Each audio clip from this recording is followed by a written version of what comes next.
ये भारत जागा हुआ है, नया भारत। नमस्ते दोस्तों। आवाज बैठी हुई यार, इसके बगल में पटाखा दगा दिया लेकिन फिर भी उठ के खड़ी नहीं हुई। खैर, इस गंदे जोक के लिए सॉरी। अब चलते हैं आगे। तो हमारे जो एक प्रिय कवि हैं आजकल, जो पहले श्रृंगार रस के कवि हुआ करते थे, उनकी प्रेम कविता ही पहली वायरल हुई थी 2008-9 में, कि कोई दीवाना कहता है। उसके बाद फिर वो वीर रस की कवि बन गए, उसके बाद फिर वो मंचों पे राम कथा करने लगे, उसके बाद फिर वो अब ट्रोल रस के कवि बन गए हैं, क्योंकि वो बड़े बड़े नामों को ट्रोल करने लगे हैं। और सबको पता है कि उनकी नज़र कहाँ है, किस चीज़ की उनके अंदर इच्छा है जिसकी वजह से वो ये सब कर रहे हैं, और कहाँ से उसको पाने का रास्ता बन रहा है। पहले तो उन्होंने सोनाक्षी सिन्हा और शत्रुघ्न सिन्हा पर निशाना साधा फॉर द ऑब्वियस रीजंस।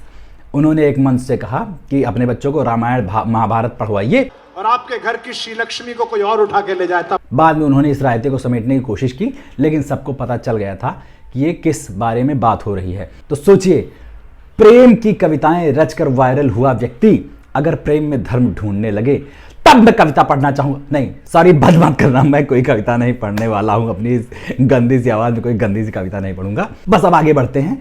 और उसके बाद उन्होंने एक और मंच से, जहां पर आगे बीजेपी के कई नेता बैठे हुए थे, वहां उन्होंने तारीफ़ें करनी शुरू कर दी। कि जैसे जब अटल बिहारी जी थे तो कहा जाता था कि वो तो बहुत ख़राब हैं, और जब मोदी जी आए तो कहा जाने लगा कि अटल बिहारी वाजपेयी बहुत अच्छे थे, और जब योगी जी आएंगे तब कहा जाएगा कि अरे मोदी जी तो बहुत अच्छे थे। और आदरणीय मुख्यमंत्री जी, वो समय दूर नहीं है जब प्रधानमंत्री जी बहुत अच्छे हैं, ये भी कहा जाएगा। वहां पर कोई ऐसा विद्वान और बड़ा आदमी बैठा नहीं था। मेरा तो मन कह रहा था कि कोई उठे उस पार्टी से और कह दे चटाई उभो पुत्र। मतलब इतनी चाटुकारिता के बाद तो वो चीज़ हासिल हो ही जानी चाहिए जिसके लिए लगे पड़े हैं। उसके बाद फिर एक और नया वीडियो अभी 1-2 दिन पहले वायरल हुआ, जिसमें कि वो कह रहे थे कि अपने बेटे का नाम जो है वो किसी आक्रमणकारी के नाम पर क्यों रख लिया। जाहिर सी बात है, तैमूर नाम के बच्चे की बात हो रही थी। और अब अगर इसे हीरो बनाओगे तो इसे खलनायक तक नहीं बनने देंगे, ध्यान रखना। तो इसमें तो देखा जाए तो थोड़ा सा लॉजिक काम करता भी है कि कभी कभी लोगों की जो पर्सनालिटी होती है ना, वो उस नाम से ज़्यादा बड़ी हो जाती है। जैसे तैमूर का नाम है ना, तो वैसे तो इसका मतलब होता है लोहा या बहुत मजबूत चीज़, लेकिन वो तैमूर लंग जो आया था ना, आक्रमणकारी, उसके नाम से जोड़ा जाता है। और ऐसे अपने यहाँ जितने भी नाम हुए ना हिटलर टाइप के, उनको बाद में कोई रखता नहीं है। रावण भी देखो कितना बड़ा विलन था, उसका नाम भी कोई नहीं रखता है। नहीं रखते हैं भाई, अरे यार सॉरी। लेकिन कई सारे ऐसे जो विलेनियस नाम हो गए हैं ना, जिनकी छवि खराब हो गई, उनको कोई रखता नहीं है। लेकिन ये लॉजिक जो है आधा अधूरा है। आपको अगर निशाना लगाना है ना तो और तरफ लगाइए। जैसे अपने यहाँ जो निर्भया कांड हुआ था, उसके जो कल्प्रिट्स थे उनके नाम राम कुमार, विनय, पवन, अक्षय, ये सब थे। तो ये नाम रखने किसी ने बंद कर दिए क्या? और जबकि ये बहुत बड़ा मामला था, बहुत ज़्यादा वायरल हुआ था। वायरल तो उस ज़माने में नहीं होता था, लेकिन पूरे देश में इसने आंदोलन खड़ा कर दिया था, जिसके बाद पूरा एक कानून बना इसके खिलाफ। तो ये कोई छोटी बात नहीं थी, लेकिन लोगों ने नाम रखने बंद नहीं किए। और ना किसी ने ट्रोल करना शुरू किया कि भाई तुमने अपने बच्चे का नाम राम कुमार क्यों रख दिया, पवन क्यों रख दिया। हालांकि आज के समय में आहान, युवान, विवान, दिव्यांश, इस टाइप के नाम ज़्यादा रखे जाते हैं, तो पवन, अक्षय और राम कुमार नाम कोई रख ही नहीं रहा है, इसलिए ट्रोल करने का मतलब ही नहीं कोई। लेकिन फिर भी अगर कोई रखे तो कोई उसको मंच से गाली नहीं देगा कि भाई तुमने ये नाम क्यों रख लिया, ये तो इतने बुरे आदमी थे। और ये जो हमारे कवि का कुत्सित प्रयास है, ये सिर्फ और सिर्फ एक ही लालसा से है, जिसके बारे में लोग कह रहे हैं, मुझे तो पता नहीं पक्की बात, लोग कह रहे हैं कि ये राज्यसभा सीट पाने के लिए कोशिश कर रहे हैं और वो उसके बहुत करीब हैं।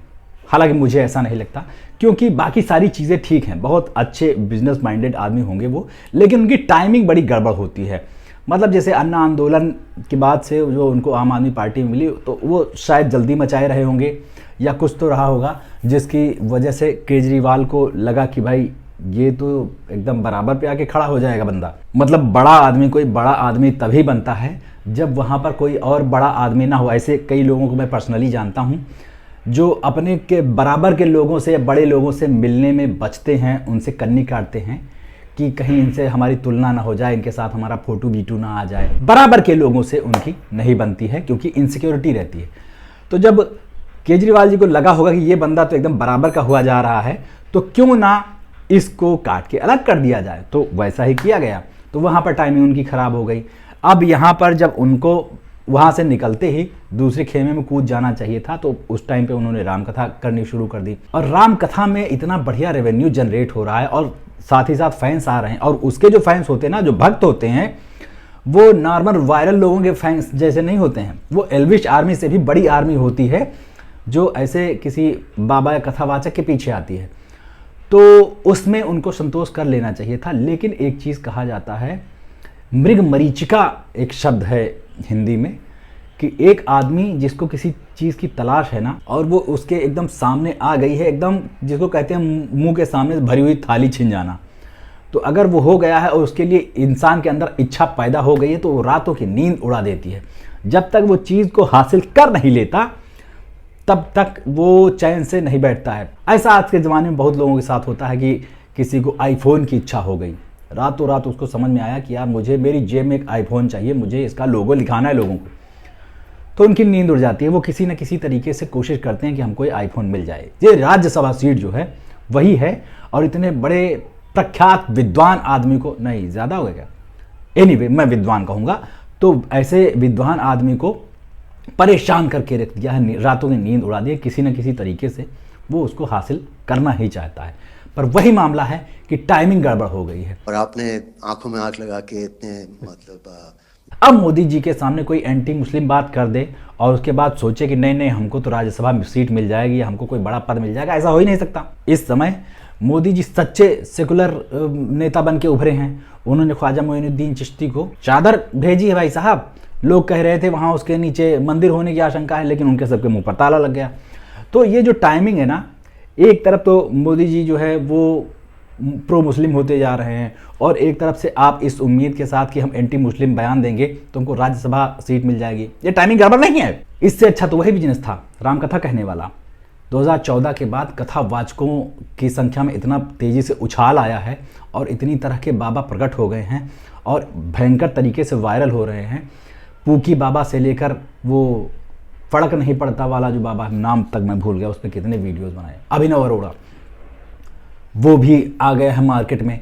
इतने लोग बढ़िया कारोबार चला रहे हैं और आप इसको सबको छोड़कर उतनी छोटी सी चीज़ राज्यसभा सीट के पीछे पड़े हुए। पता नहीं, हो सकता है बहुत बड़ी चीज़ होती हो जो मेरे जैसे तुच्छ आदमी के दिमाग में नहीं आ रही, कि कोई बड़ा तीर है वो जिसे मार लेने के बाद शिकारी को संतोष मिल जाए। भाई साहब ये मैंने हासिल कर लिया।